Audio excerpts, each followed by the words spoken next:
It's like 6 o'clock in the morning. I think this is like my third or fourth day recovery from the flu. It's Sunday. It's raining so hard. I finally got some sleep last night. Hi, kitten. It's my kitten. I haven't gotten so much sleep lately. Tossing and turning. The flu, it had me like sweating while I was sleeping. It was not pleasant.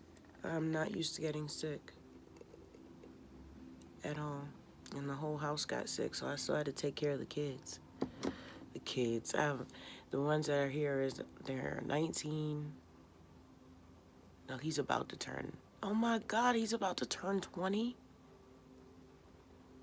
That's insane. I'm sorry. One of my sons is about to turn 20, but it gives very much 16. Their brains aren't even finished forming yet, till after 25. So I don't know why we trying to convince these kids that they're adults. They don't even remember to lock the windows or wipe off the counter after they make a sandwich. They're not adults. Which is exactly why I've decided that I'm the one that needs to change. I have been fussing at these kids about the same thing every single day for 3 years straight. Obviously, it's me that needs to change. You know, ever since I quit my job and I started working for myself, it's given me more time to spend with my children. And I realized I did not know who they were. I didn't. I thought I knew them kids. I'm just now starting to learn who they are.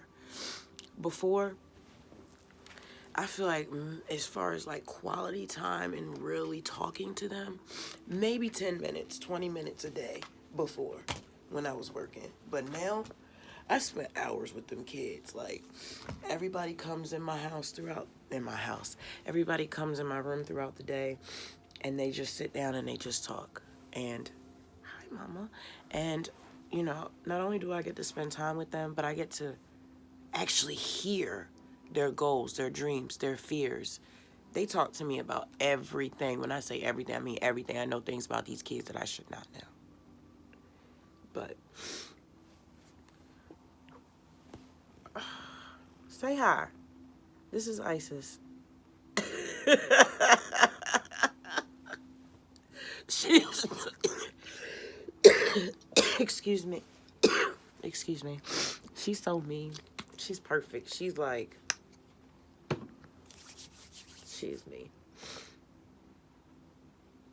We nothing alike, but we exactly alike. You see her little tail?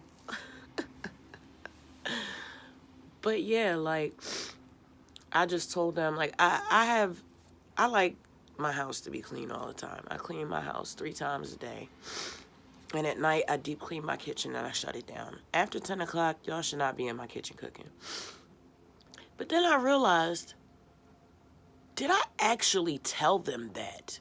Or did I just go shut down the kitchen at the same time every night and expect everyone to realize I was doing it and not go in there and cook a 4-course meal at 11 o'clock? And I just realized while I'm anger texting my kids at 5:45 when I walk in there and I see that the kitchen that I had left perfectly clean is no longer perfectly clean. And they did clean it up, but it's not my standard of cleaning up. And that's another thing I had to realize is that I think I have impossible standards. They're not impossible for me because it's what I'm used to. I have been this way since I'm 3-4 years old. I've never been able to stand a cluttered area or anything. I've been deep cleaning my house 3 times a day my entire life. So I can't really expect anyone else to clean to the same standard as me. And I also can't keep freaking out about it every day. I don't want to be upset. I don't want to be depressed. I don't want to have anxiety. And I don't want to be upset with my kids. I don't. I live here. It's not like this is my job and I only have to deal with it half the time. No, this is my reality. So it's like, I'm going to need it to be cool, calm, and collected. And, you know, my daughter was the one that taught me to always look through everything. My daughter taught me to always look at every situation through a spiritual lens. And she also taught me that our family and people and everything that we experience is a mirror.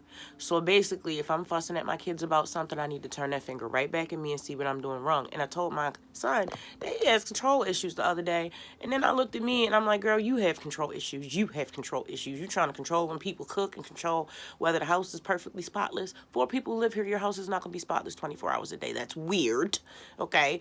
And if they did that, I'm probably sure you would find something else to be irritated about. So how about we just stop with the impossible standards? Well, actually, I'm not going to be able to stop with my impossible standards. What I am going to be able to stop is how I react to people when they don't meet them. And every time I have a problem with somebody, I'm going to turn the finger on me and see what role I'm playing in it. But I feel like I've been making this mistake my entire mother career, is expecting people to know things that I haven't told them. You know, they're living their own lives and they're young. They're not paying attention to know you clean at the same time every night. You don't want them to cook. So I have to be more accountable with making sure that I'm expressing myself. Because okay. Spoken communication is the lowest form of communication when it comes to humans. We can use telepathy and we can use body language. I use body language a lot because I'm a very forceful person. If I'm feeling a certain emotion, it may come out of me in a way that can leave people feel intimidated. So I try not to use words when I'm triggered. I try to use my mind and I try to use my body, mostly my body. I use my body language. But like, it doesn't necessarily mean everybody's going to pick up on it. So I need to make sure that I'm communicating properly.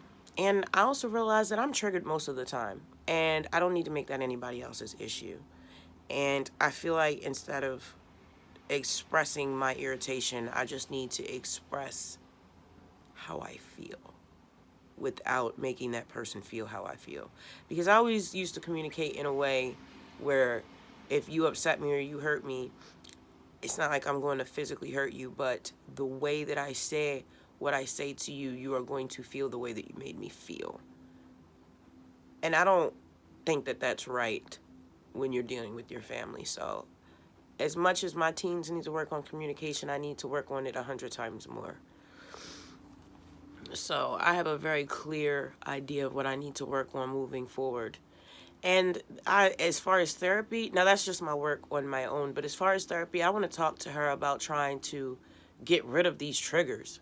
You know, if we can do some deep work through therapy to get to the root cause of these triggers, maybe I can alleviate some of it. Because I don't want to keep having to lock myself away from the world because I'm triggered all the time.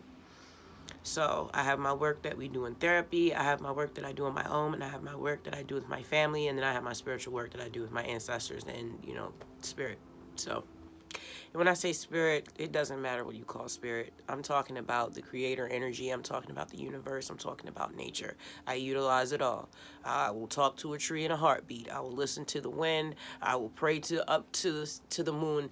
I will, you know, but when I'm really doing my deep work with God, it's not external. It's inside. I understand that God is inside me. I see God in everyone, every animal, even this lamp, like this chair, this is a table.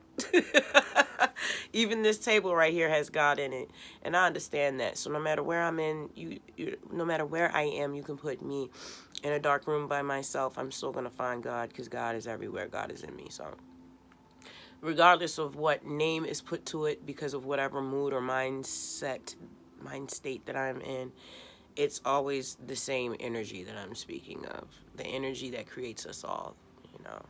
Tap into that. It doesn't need a name. It is what it is. So I utilize that to learn and to grow, and then just prayer, just tripling down on my prayer, because I'm in new territory. You know, got one kid going out starting a business. I got another kid going out starting new friendships. I got another kid wanting to go out starting new relationships, and it's scary as hell. And I wish that I could just keep my kids under my wings for the rest of my life, but that does not serve them. So since we're going into new territory, we're gonna have to start to do new things, and you know, double down on the things that we've always done to get us where we want to go, like the prayer and doing our spiritual work and making sure that our mental health is right. And improving our skills, especially our communication skills. Emotional maturity is necessary. It'll keep you alive. If you are not emotionally mature, you are going to die early, because no one's going to tolerate being disrespected or spoken to crazy. And you can't just raising your voice is equivalent to hitting someone. Psychologically, it's the same thing. You know what I mean? If you yell at me, I feel like you punch me in my face. I have to say, I really appreciate the people that leave so much encouragement in the comments. And I even appreciate the people who may not share my views, but respectfully leave their comments. And I appreciate those as well. Um, I'm building a community where we share information and we share inspiration, we share our stories, because it doesn't just help us, it helps others. And I really, really appreciate you sharing your deep personal stories with me. Some of the things you guys have told me has really blown my mind. And I just appreciate you sharing those things here. I wish I could keep it a safe space where, you could scroll down and never see a negative comment, but that's just not reality, and it's not fair.